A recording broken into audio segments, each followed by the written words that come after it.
니콜라이 2세 그리고 알렉산드라 황후 뒤에는 라스푸틴이 있었고, 푸틴 뒤에는 알렉산드르 두긴이 있다. 알렉산드르 두긴이 누굴까요? 오늘은 두긴 그리고 그의 신유라시아주의에 대해서 이야기해 보겠습니다.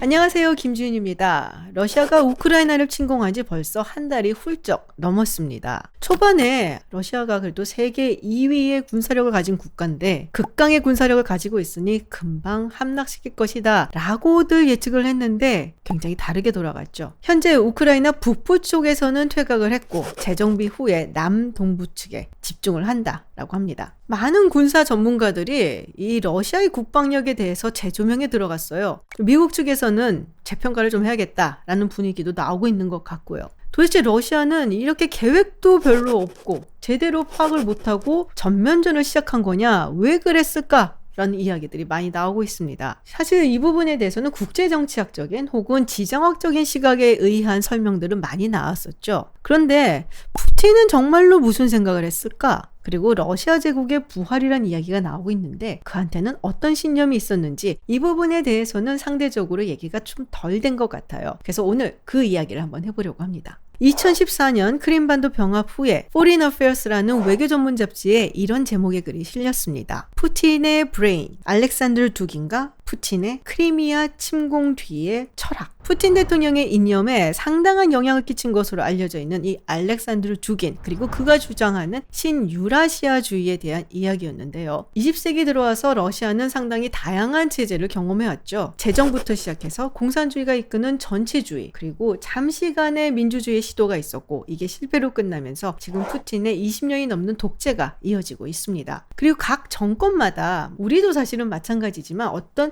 이념이라든지 철학이라든지 이런 것들이 필요하거든요. 그래서 푸틴 정권을 이끌어가는 이념, 이것을 두고 신유라시아주의다. 그리고 그 뒤에는 알렉산드르 두긴이 있다라는 이야기입니다. 아주 간단하게 이야기하면 신유라시아주의는 러시아는 유럽도 아니고 아시아도 아니고 굉장히 유니크한 국가다. 그리고 제국이 되어야 되고 계속적으로 팽창해야 되고 당연히 서구의 가치나 이념은 거부한다라는 겁니다. 그런데 이게 신유라시아주의잖아요. 신이 왜 붙었을까? 사실 유라시아주의는 예전 1920년대에 이미 나타난 적이 있습니다. 당시에 볼셰비키 혁명이 일어나고 그 혁명에 반대했었던 러시아의 많은 인텔리겐자들이 유럽으로 건너가게 됩니다. 추방된 경우도 있고 도망친 경우도 있었죠. 그리고 그들이 자신들의 조국인 러시아를 위해서 우리가 다시 러시아를 재건하는 이념이 필요하다라고 만들어낸 것이 유라시아주의다라고 이야기를 합니다. 그들 생각에 러시아는 유럽도 아니고 아시아도 아닌 것이죠. 그리고 유럽에 천착하지 말고 자신들만의 정체성을 만들어내야 된다라는 겁니다. 예전에 아시아로부터 유럽까지 이 광활한 대지를 지배했었던 몽골처럼 러시아도 유라시아 제국을 건설을 해야 된다라는 것이죠. 이들의 정신이 잘 나타나 있는 유명한 책이 있는데요. Exodus to the East라는 책입니다. 전 사실은 그 책을 다 읽지는 못하고 몇몇 발췌된 부분만 조금 읽었는데요. 지리적인 부분에 집중을 해서 이야기를 하기도 해요. 예를 들면 이렇게 넓은 땅을 러시아가 가지고 있으니까 누가 지도자가 되더라도 러시아는 제국이 되어야 되는 어떤 운명을 타고난 것이다 라고 주장을 합니다. 그러다 보니까 민주주의라든지 자유주의, 시장경제들에 대해서는 반대를 합니다. 굉장히 보수적인 생각을 가지고 있고요. 그리고 러시아 민족주의적인 생각을 가지고 있죠. 그리고 흥미로운 것은 몽골의 지배에 대해서 별로 부정적으로 생각하지 않는다는 겁니다. 오히려 몽골의 지배가 있었기 때문에 서유럽의 종교개혁이라든지 르네상스라든지 또 국민국가의 발전이라든지 계몽주의 같은 사상으로부터 보호를 받을 수 있었다라는 이야기를 합니다. 예전에 타타르의 멍해 이런 얘기를 들은 적이 있거든요. 그래서 몽골에 의한 지배를 상당히 흑역사처럼 여기고 좀 수치스럽게 모욕스럽게 여긴다라는 얘기를 들었던 것 같은데 이 부분에 대해서 부정적으로 받아들이지 않는다라는 것이 좀 흥미로운 부분인 것 같아요. 그렇게 따져봤을 때 서구와 끊임없이 교류를 하려고 했고 또 계몽주의를 받아들이려고 했었던 표트르 대제라든지 에카테리나 여제 같은 경우는 일종의 가작 같은 인물이다 라고 봤던 거죠.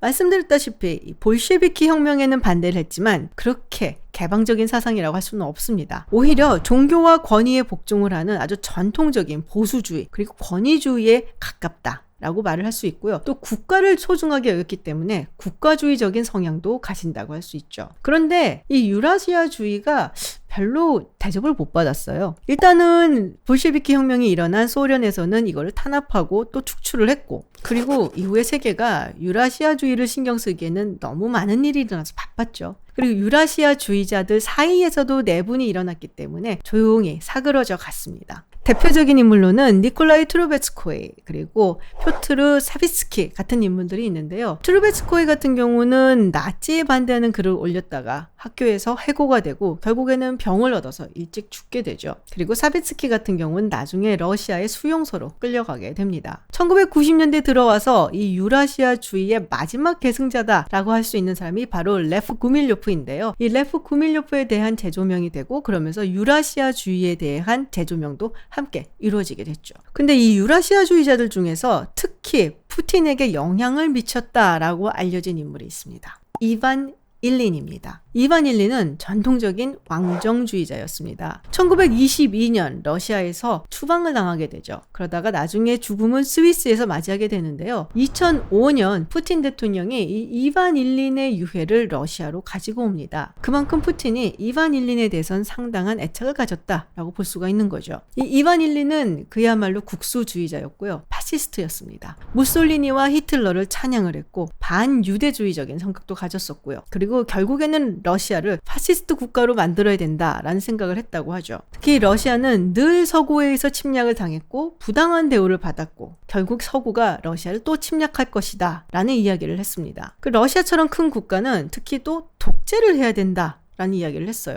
이 사람한테 국가는 가장 중요한 존재이고 국민은 국가의 일부였습니다. 그렇게 보면은 여타 유라시아주의자들보다는 일린의 정신이 푸틴에게 잘 계승되어 있다 라고도 이야기를 하죠. 그리고 이 일린의 정신이 많이 반영이 되어 있는 것이 바로 알렉산더 두긴의 신유라시아주의라고 할 수 있습니다. 사실 유라시아주의가 다시금 주목을 받게 된 것은 소비에트 연방의 해체가 컸죠. 소비에트 연방이 해체가 되고 그리고 국민들은 강력했던 국가가 쪼그라드는 것을 보면서 우리의 시대가 끝난 것인가 라는 트라우마에 빠지게 됩니다. 그렇다면 이들을 다시금 뭉치게 해서 끌고 갈 수 있는 신념이 필요한데 그때 등장한 것이 신유라시아주의라는 것이죠. 근데 신유라시아주의는 이전에 1920년대 유라시아주의하고는 또 다른 면들이 있어요. 일단 이 유라시아의 범위를 아주 넓게 잡았다는 겁니다. 20년대의 유라시아주의는 중국의 만리장성부터 시작을 해서 카르파티아 산맥까지를 유라시아 제국이다라고 생각을 했다면 이 두긴 같은 경우는 만주부터 시작을 해서 티벳, 신장을 다 거치고 몽골까지 거치고 예전의 소비에트 연방국가 그리고 위성국가들까지가 유라시아 제국이다라고 생각을 한다는 점입니다. 그리고 심지어 EU 국가들도 이 유라시아의 보호권 안에 들어와야 된다라고 주장을 하는 것이죠.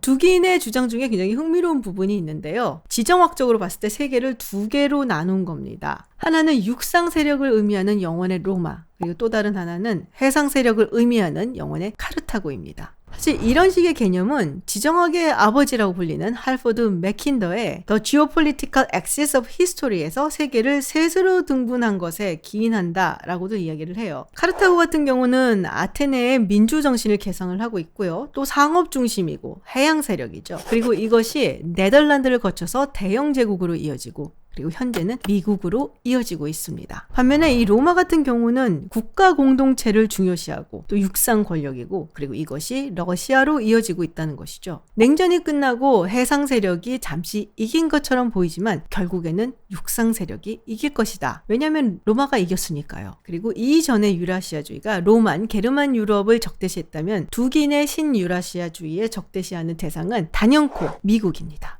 파시즘과 나치 독일에 대한 태도도 조금 다른데요. 예전의 유라시아주의는 사실은 나치나 파시즘에 반대하는 경우들이 있었거든요. 트루베츠코이가 학교에서 잘린 것도 나치에 반대하는 글을 썼기 때문이기도 했고요. 그렇지만 이 두긴의 신유라시아주의는 사실은 나치적인 정서를 가진다라고 비판하는 사람도 있습니다. 티머시 스나이더 교수의 말에 따르면 이 나치적인 정신을 가리기 위해서 유라시아라는 말을 차용해서 쓰고 있을 뿐이다 라고 이야기를 하죠. 사실 두긴은 굉장한 파시스트이고 1990년대에 지프레스라는 필명을 통해서 글을 쓰곤 했었는데요. 이 지프레스란 이름이 예전 나치 전범으로 사형에 처해졌었던 볼프란 지프레스의 이름에서 따온 것이라는 것이죠. 1997년 두기는 지정학의 기초, 러시아의 진영학적 미래라는 책을 출간을 합니다. 러시아가 이 냉전이 끝난 후에 패권을 잃어버렸는데 이것을 다시 되찾기 위한 방법에 대해서 써놓은 책인데요. 우크라이나의 합병, 유럽연합의 와해, 미국 내에서 인종적인 차별 그리고 분열을 획책해야 된다. 그리고 고립주의적인 성향을 촉진시켜야 된다라는 이야기를 합니다. 거의 계획대로 돼가고 있네요. 어쨌든 두기는 러시아 극우적인 사상의 대부가 되었고요. 또 90년대 이후로는 상당히 활발하게 정계에서도 활동을 하고 있습니다. 내셔널 볼셰비키 운동, 현재는 내셔널 볼셰비키 정당으로 이름을 바꿨는데요. 여기서도 활동을 했고요. 그리고 좀 더 많은 대중들한테 어필하기 위해서 국제 유라시아 운동이라는 단체를 설립을 하고 활동을 했었고요. 그리고 2004년 우크라이나에서 오렌지 혁명이 일어난 후에는 유라시아 청년 유니온을 설립을 해서 애국심과 반서방 운동을 제기하기도 했죠. 사실 이런 식의 국뽕은 많은 대중들한테 인기를 얻을 수밖에 없습니다. 경제가 힘들다든지 아니면 사는 것이 팍팍할 때는 훨씬 더 그렇죠. 그리고 푸틴이 처음에는 이걸 활용하려고 했다 라고 할 수가 있는데요. 보통은 이 독재가 오래되게 되면 자신이 만들어 놓은 세계에 빠져들어서 함몰된다 라는 이야기도 있죠. 푸틴이 이 신유라시아주의에 빠져 있다라는 것은 그의 연설이라든지 발언 같은 데서 많이 찾아볼 수가 있습니다. 2012년 12월 의회 연설에서 푸틴은 러시아의 탄생은 1917년도, 1991년도 아니다. 러시아는 1000년의 역사를 가지고 있다라고 이야기를 했습니다. 제국의 역사라는 것이죠. 그리고 2019년 6월 파이낸셜 타임즈와의 인터뷰에서는 이런 말도 했어요. 자유주의라는 것이 러시아 국민들한테는 별로 도움이 되지 않고 또 이익에 반하는 것이다. 그리고 이런 서방의 가치는 이미 굉장히 구식이다. 그리고 지난해 7월 우크라이나는 자신들만의 역사도 국가도 가져본 적이 없다라고 이야기를 했고요. 우크라이나를 침공하기 얼마 전에도 비슷한 이야기를 했습니다. 우크라이나는 언제나 러시아의 일부분이다. 유발 하라리 교수는 이를 두고 푸틴이 자신만의 환타지에 빠져 있다라고 맹비난을 했죠. 그리고 티모시 스나이더 교수는 이를 두고 다른 나라의 역사와 국가를 부정하는 것은 나는 그 국가를 침공해도 된다 라고 이야기하는 것이나 다름이 없다 비판한 적도 있습니다. 사실 이 위험한 민족주의가 얼마나 비극을 가지고 올 수 있는지 우리가 역사를 통해서 굉장히 많이 봤죠. 그렇지만 언제나 매력적인 것이면 틀림이 없습니다. 특히 정권을 유지하려는 독재자들한테는 더더욱 그렇습니다. 우려스러운 것은 이것이 러시아에서만 일어나는 일이 아니라는 것이죠. 러시아뿐만이 아니라 주변 국가에서도 이런 모습들이 보여지는데요. 권위주의 국가일수록 더더욱 그렇습니다. 중국에서도 이 민족주의를 강조하는 모습이 최근 들어서 두드러지고 있죠. 여러분, 소분홍이란 말 들어보셨을 거예요. 지금 전쟁을 찬성하는 러시아인들의 비율이 80%다라는 이야기를 들은 적이 있습니다. 그리고 푸틴 대통령의 지지율은 전쟁 이후 더 올라갔다고 하네요. 과연 역사는 이 전쟁을 그리고 러시아를 어떻게 기록할까요? 지켜보겠습니다.